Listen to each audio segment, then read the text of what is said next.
Hariom, good evening everyone, welcome to GK law classes. As you all know, हमने अपने previous video के अंदर public international law को start किया था, जिसके अंदर हमने सबसे पहले चैप्टर नंबर 1 स्टार्ट किया था, which was basic introduction. So today in the continuous of the previous lecture, आज हम जो है उसके अंदर सब्जेक्ट्स ऑफ इंटरनेशनल लॉ और relationship between international law and municipal law के दो पार्ट्स को कवर करेंगे। यानी सोर्सेज ऑफ इंटरनेशनल लॉ के बाद आज हम ये वाला टॉपिक और ये वाला टॉपिक जो है कवर करने जा रहे हैं। सबसे पहले सब्जेक्ट ऑफ इंटरनेशनल लॉ जो है हमारे पास सबसे पहले आता है स्टेट अलोन। स्टेट अलोन का मतलब होता है कि हमारे पास जो स्टेट अकेली है वो जो है इसका हिस्सा बनती है। According to this kind of theory, इसमें ये कहते हैं कि स्टेट्स ही लॉ बनाते हैं, स्टेट्स ही इन्फोर्स करते हैं, और इंटरनेशनल लॉ भी जो है आपका वो स्टेट के ऊपर ही अप्लाई होता है, इसलिए जो स्टेट अलोन है वो इसका सब्जेक्ट बन जाती है। दूसरी थ्योरी जो हमारे पास आती है वो हमारे पास होती है इंडिविजुअल अलोन। अब ये जो चीज है ना, हमें इसमें दो चीजें याद रखनी होंगी। सबसे पहली चीज तो ये है कि जो स्टेट अलोन थ्योरी है हमारी, वो आपकी रियलिस्टिक थ्योरी है,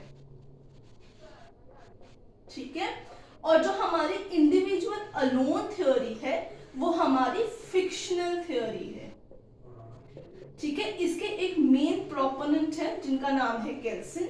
you have to revise this कि इंडिविजुअल अलोन जो प्रोपोगेट करते हैं, कि जो सब्जेक्ट है ऑफ इंटरनेशनल लॉ वो इंडिविजुअल अलोन है, वो कौन प्रोपोगेट करते हैं? वो केल्सिन प्रोपोगेट करते हैं। अब इसके बाद हमारे पास third subject of international law जो आता है, जिसकी बात की जाती है, वो है स्टेट्स, इंडिविजुअल और non state entities etcetera. So basically इसमें बात ये की जाती है, ये जो अप्रोच रखा जाता है ये बहुत ही होलिस्टिक काइंड ऑफ अप्रोच है। It is not an exhaustive approach, यानी हर कैटेगरी को इसके अंदर इंक्लूड किया गया है यहाँ पे।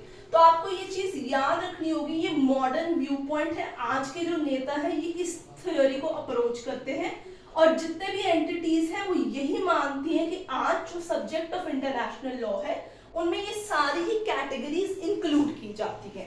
अब बात करते हैं कि स्टेट जो है वो रियलिस्टिक थ्योरी था, इंडिविजुअल फिक्शनल थ्योरी था। तो ये जो होलिस्टिक अप्रोच है हमारा, ये कौन सी थ्योरी होती है? तो इसे हम फंक्शनल थ्योरी के नाम से जानते हैं, ठीक है। I hope hand writing is clear, voice is clear, screen is clear. आप लोग इस तरीके से इसको बना सकते हैं और अपने एग्जाम के टाइम पे रिवाइज कर सकते हैं। आगे चलते हैं और बढ़ते हैं एक अगेन वेरी इंपॉर्टेंट टॉपिक। देखिए मैं इंपॉर्टेंट और इम्पॉर्टेंट मार्क करती जा रही हूँ ताकि आपको पता चले कौन सा टॉपिक बहुत ज्यादा इंपॉर्टेंट है। अगर आपको वीडियो पसंद आ रही है तो लाइक करते जाइएगा, सब्सक्राइब करते जाइएगा, शेयर करते जाइएगा, और कोई भी क्वेश्चंस हो तो नीचे ड्रॉप बॉक्स में मेंशन करते जाइएगा। So relationship between international law and municipal law. अब इंटरनेशनल लॉ के बारे में तो भी हमने कल पढ़ लिया सब लोगों ने। अब बारी आती है म्युनिसिपल लॉ की, यानी आपका स्टेट लॉ। स्टेट लॉ जैसे भारत है तो हम यहाँ पे स्टेट मतलब डिफरेंट स्टेट्स नहीं गिनते, कंट्री को गिनते हैं। तो इंडिया है तो इंडिया के अंदर बने हुए कानून जो कि इंडियन सिटीजन्स के ऊपर लागू किए जाते हैं, हम उन्हें म्युनिसिपल लॉ कहते हैं, ठीक है। सो इसकी बेसिकली ये जो मैंने आपके पास 1 2 3 4 5 पॉइंट्स मेंशन किए हुए हैं, ये क्या है बेसिकली? तो ये है थ्योरी,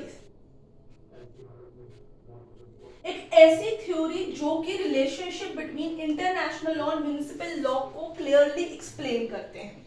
तो देखते हैं, हम पहले थ्योरी पर थोड़ा थोड़ा जानते हैं ताकि आपकी थोड़ी सी एक ब्रीफ रिवीजन हो सके और आप रिलेशनशिप को समझ सकें। एज सच रिलेशनशिप हम क्लियरली नहीं एक्सप्लेन करते हैं, हम थ्योरीज के वाया ही एग्जाम्स में भी डिस्क्रिप्टिव और एमसीक्यू एक्सप्लेन करते हैं, ठीक है। तो सबसे पहले थ्योरी आती है मोनोलिस्टिक थ्योरी। अब जो ये थ्योरी है ना, मोनोलिस्टिक थ्योरी, ये बड़ी अजीब काइंड ऑफ थ्योरी है। क्यों? क्योंकि ये कहती है कि इन दोनों लॉ के अंदर कोई डिस्टिंक्शन ही नहीं आता है। There is no distinction between international law, municipal law. ये इकट्ठे लॉज हैं और इक्वली ही सब पे अप्लाई होते हैं। इसके ऑपोजिट में आती है ड्यूअलिस्टिक काइंड ऑफ अ थ्योरी। अब ये बिल्कुल अलग चीज बोलती है। ड्यूअलिस्टिक थ्योरी हमें ये चीज बताती है कि जो हमारा म्युनिसिपल लॉ है वो बिगर है on the provision, it is upon the international law. So I could say like this in the context of dualist theory कि जो आपका म्यूनिसिपल लॉ है, ML means municipal law, it is greater than international law which is higher. इसके हमारे पास दो basic proponent आते हैं जिनको आपको याद ही रखना होगा, यू कैन नॉट फॉरगेट, क्लाइपेल और एंजिलोटी.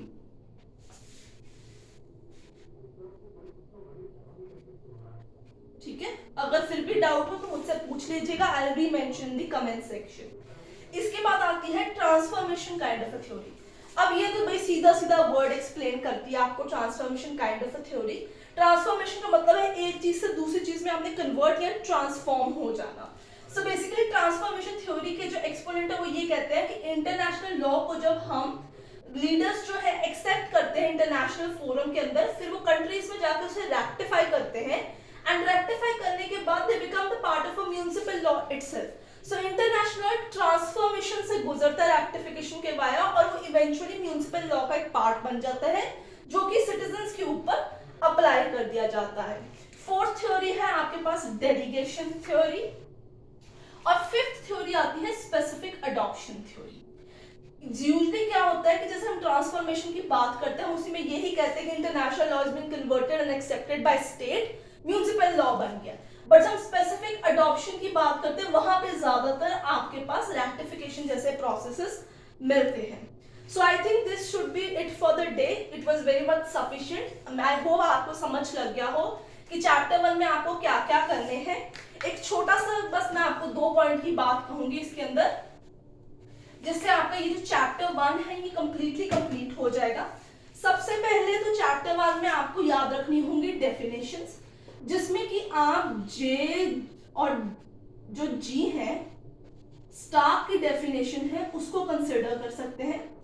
ठीक है, आपके पास सोर्सेज हो जाएंगे, आपके पास सब्जेक्ट्स हो जाएंगे, और आपके पास और क्या होगा, रिलेशनशिप होगा.